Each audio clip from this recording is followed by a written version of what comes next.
Hi, I'm Charles Adrian O'Connor. I've been observing the anti-bullying movement that has been going on for the better part of a decade. I have read articles and I have watched videos here on YouTube about anti-bullying. I have lived all my life in Stuyvesant Town, a housing complex here in New York City. We have heard from, of course, kids who get picked on, bystanders, you know how a bully loves an audience, teachers, administrators, guidance counselors, school workers, parents, healthcare providers, clergy, the police, let alone all those anti-bullying websites. Guess what? We forgot someone. I'll bet you can't guess who. I'll give you a hint. In a bullying incident, he's always right there. Can't guess? We forgot to ask the bully. What motivates bullies to pick on kids? Bullies target kids for many reasons, but there is one thing that is like a sign which reads "pick on me." It's when bullies see kids who are not paying attention to what's going on around them. So how do you avoid being a target? You should open your eyes, ears, and mind. You should observe the activity around you. Now, how might you do that?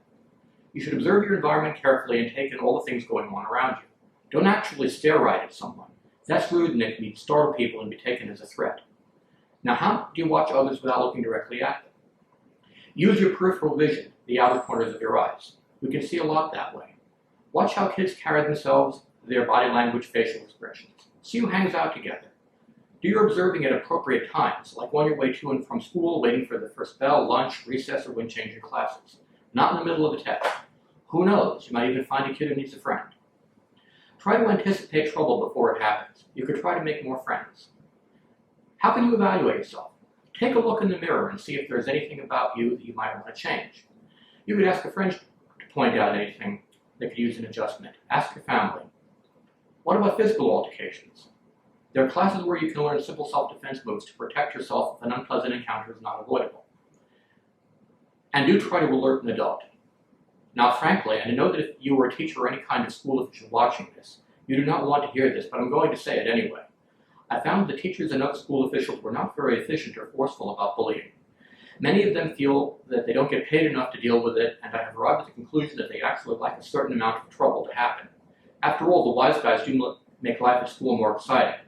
But try to avoid being a target in the first place. Benjamin Franklin said, "An ounce of prevention is worth a pound of cure."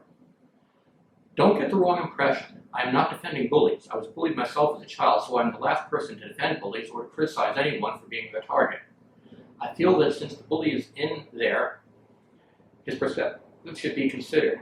As crazy as that sounds, police use criminals to help them fight crime. They do that because it helps them to see the criminal's perspective.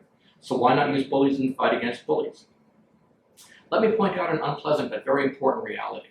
When people get together and interact regularly, a hierarchy emerges. There will be those who rise and those who sink.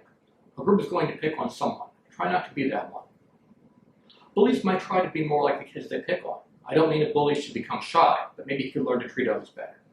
And as crazy as this sounds, if you're a target, you could try to be a bit more like your bully.